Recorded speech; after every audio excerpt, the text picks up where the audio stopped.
Siapa saja yang melakukan kebajikan, sholat, kebaikan,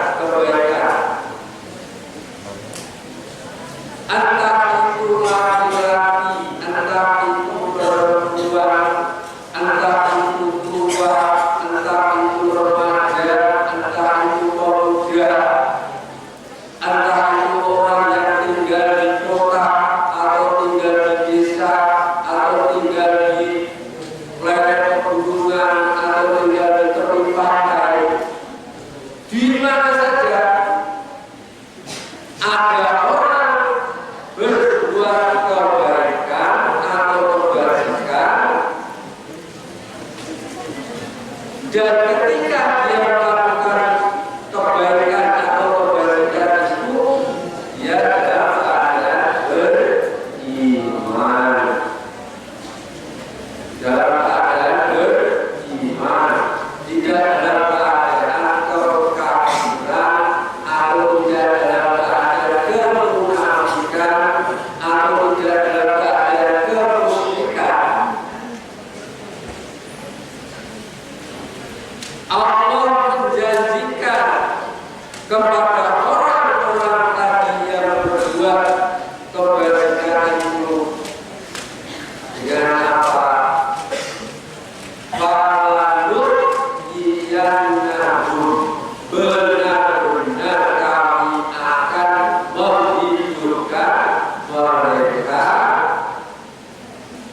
dengan kehidupan yang lebih baik.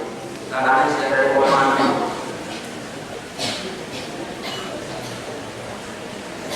kehidupan yang baik itu bukan hanya di akhirat saja. Semua orang menginginkan kehidupan yang baik, baik itu di dunia maupun di akhirat. Kehidupan seseorang yang baik di dunia, dia akan selalu mendapatkan petunjuk ke jalan yang lurus. Dia akan selalu mendapatkan hidayah dan bimbingan dari Allah Subhanahu wa Ta'ala. Dia akan disejahterakan oleh Allah kehidupan di dunia. Dia akan diberikan ilmu pengetahuan oleh Allah selama dia di dunia. Dia akan dijadikan hamba yang taat kepada Allah selama dia di dunia. Ini kehidupan yang baik.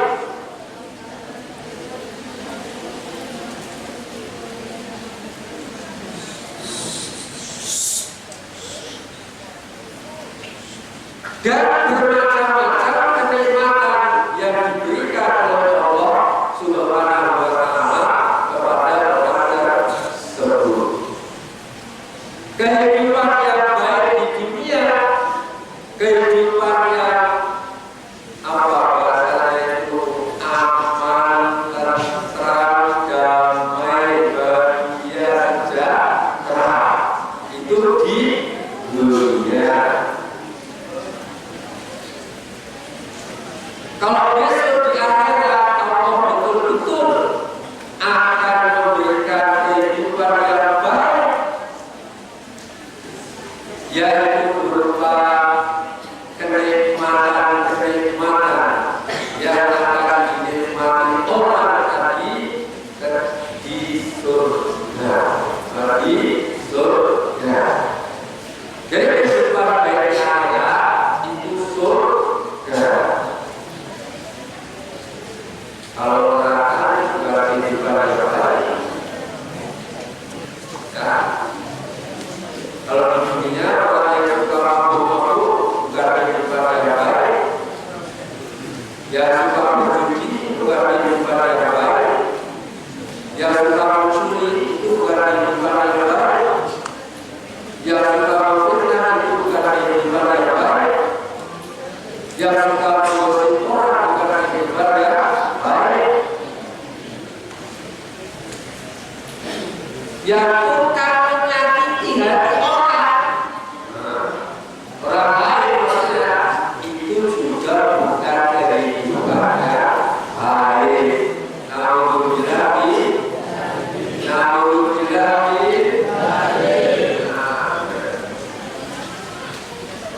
Itu kehidupan buruk di dunia. Pelacuran itu pelacur bukan kehidupan yang baik.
secara halal, secara benar.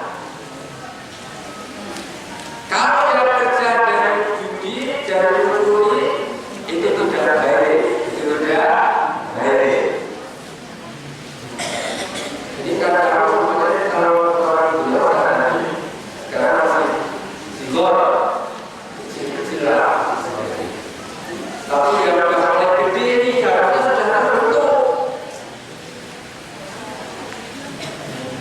Santri yang kehidupannya di pondok rajin, kepalanya licin, bukan kehidupan yang baik.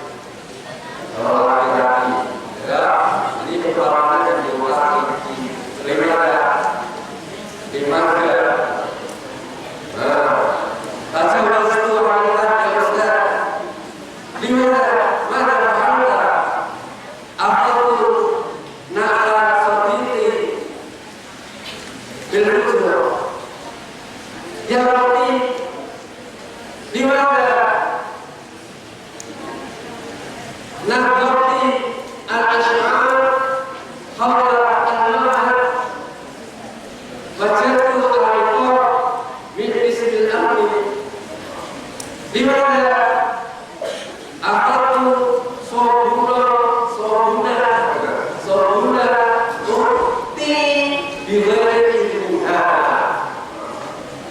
Itu bukan ibadah baik. Yang kerjanya tidur, pagi tidur, siang tidur, sore tidur, malam tidur, dan baca Quran, bukan kehidupan yang baik.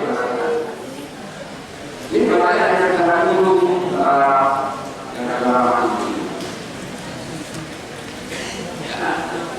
yang suka nyontek ketika dia tes, bukan kehidupan yang baik. Yang mengatakan ketika dia tes, bukan kehidupan yang baik.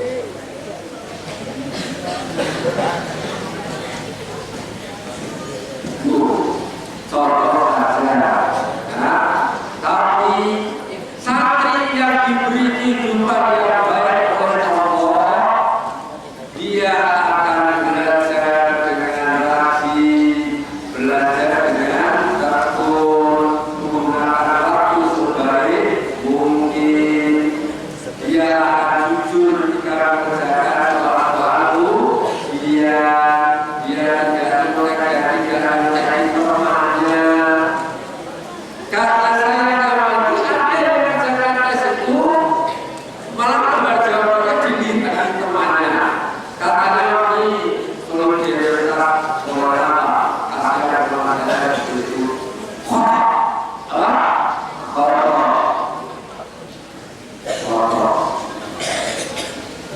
Nah, santri yang berkehidupan yang baik di pondok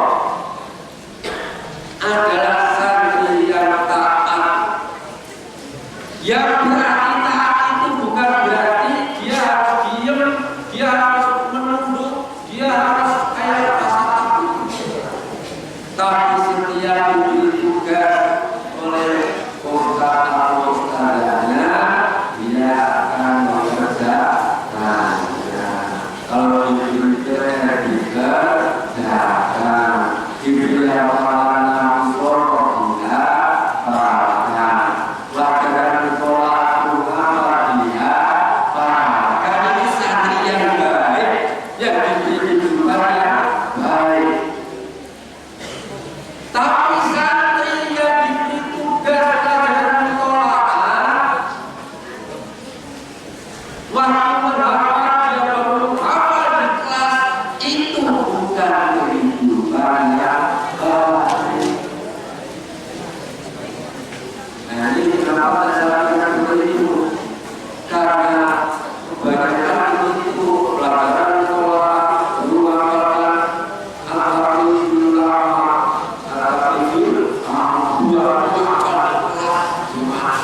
ketika usia 2 setengah di tangan dunia tidak bisa jawab.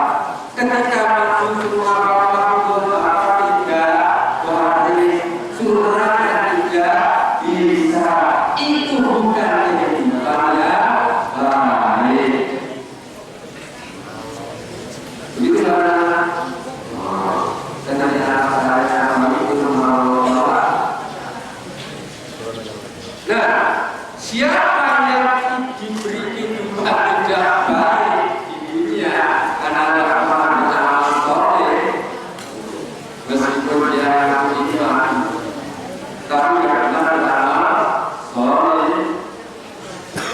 maka dia besok akan menyesal selama-lamanya. Akan menyesal. Sekarang dulu. Kadang-kadang saya itu pride. Saya pride. Tak penting itu masalah. Ya. Nah, besok akan ya, kita teruskan. Wajibiyanahu ajrahum di ahsani ma kanu ya'malun. Nah, orang yang beramal soleh sekecil apapun, kalau itu amalnya soleh, Allah akan memberi balasan dengan pahala yang lebih baik dari yang mereka kerjakan.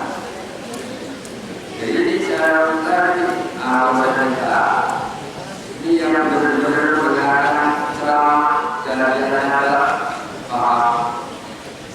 Dia ini yang diberi bukan lagi. Tapi yang ngobrol ciri-ciri kehidupan mereka jelek, jelek. Tapi kalau dia rugi, dia perhatikan, maka dia akan menyerap ilmu yang sangat bermakna. Itu orang yang berat. Nah, para sahabat sekalian, ada orang yang bilang apa balasan baik, apa itu ganjaran baik. Biasanya orang yang berkata seperti itu adalah dia tidak yakin dengan adanya Allah Subhanahu wa Ta'ala. Allah itu Maha Bijaksana, Allah itu Maha Rahman, Maha Rahim. Dia lakukan. Para sahabat sekalian, sekarang Anda semuanya ini tolak di dunia ini. Ketika kita di dunia, kita bicara akhirat, kayaknya masih jauh. Apalagi orang-orang yang beriman dengan Allah itu, kalau dia dengar ayat Quran dan ceramah, mendengarkan jawab orang-orang yang beriman, dia akan nanti. Ada cerita Nabi Nuh dan Nabi Nuh yang dia ini dengan hidupnya diselamatkan oleh Allah 2 hari. Kalau sekarang ya ayat 2 dalam itu Allah menurunkan hujan berhari-hari tidak reda sampai 40 hari 40 malam. Buminya gelap. Buminya gelap. Nabi Nuh dan pengikutnya beliau diselamatkan oleh Allah karena Nabi Nuh ini taat ketika disuruh buat perahu, dia membuat perahu. Nabi Nuh saat membuat perahu, beliau tinggal di pegunungan, di puncak gunung. Nah, orang-orang yang lewat ketika melihat Nabi Nuh buat perahu itu mengatakan, oh, buat perahu di puncak gunung, artinya perahu itu ya di tepi pantai. Yolok itu, orang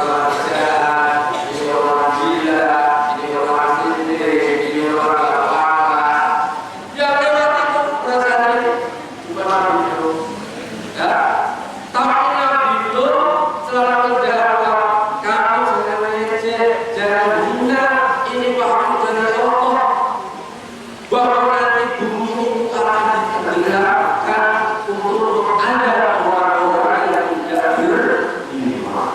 Betul itu kejadian rasanya. Tapi sekarang ini ketika orang dengar Al-Quran dibaca dan kita seperti Quran bilang asatirul awwalin.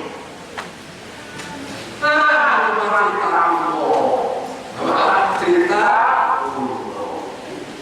itu artinya itu. Orang munafik juga itu. Dia hanya dia maka jangan sampai kita ini sampai seperti itu. Ini orang yang mendengar cerita apalagi Ibrahim alaihissalam ketika dia dihukum oleh Raja Namrud dan pengikutnya gara-gara Nabi Ibrahim menghancurkan patung-patung yang ada di kuil mereka. Ini Raja Namrud muamalahnya luar biasa.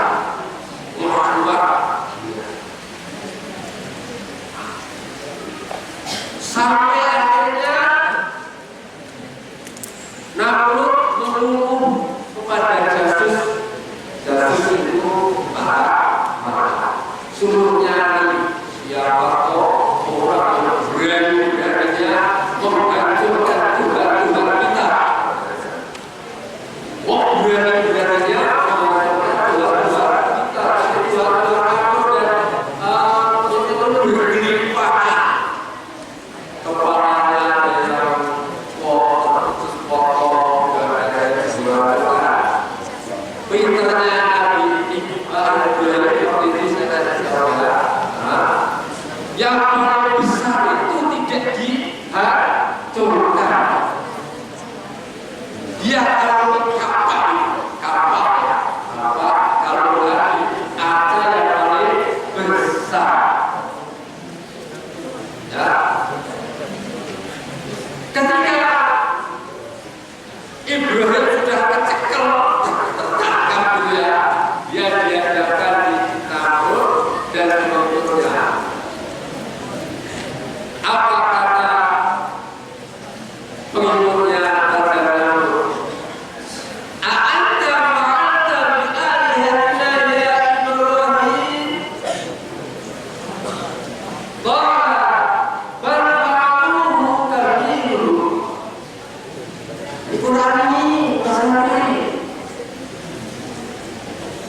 Nabi Ibrahim ditanya, diintimidasi waktu itu masih muda. Kamu berani-beraninya ngancurin Tuhan kami. Terus apa jawaban Nabi Ibrahim? Tuh lihat yang itu dia bawa apa? Dia lanjutkan. Terus yang lainnya gimana? Ibrahim, dia tanpa dia nggak bisa apa-apa, dia nggak bisa bicara. Masa kami suruh nanya sama si dia? Gila kamu? Gila kamu? Cuma aja kamu nggak bisa bicara. Kata bahwa kamu. Terus apa kata dia? Siapa yang gila? Anda yang tahu, saya yang tahu. Saya tahu, kamu ngerti nggak bisa berbuat apa-apa. Kok bisa berbuat? Ini sekarang terjadi merasa sekarang terjadi. Lihat orang-orang yang menjadi patung-patung dikasih bunga, dikasih bunga, dikasih semua termasuk saya. Ya. Tetapi kalau diceritakan tentang Al-Quran, orang kafir bilang asatirul awwalin, itu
Rahim. Allah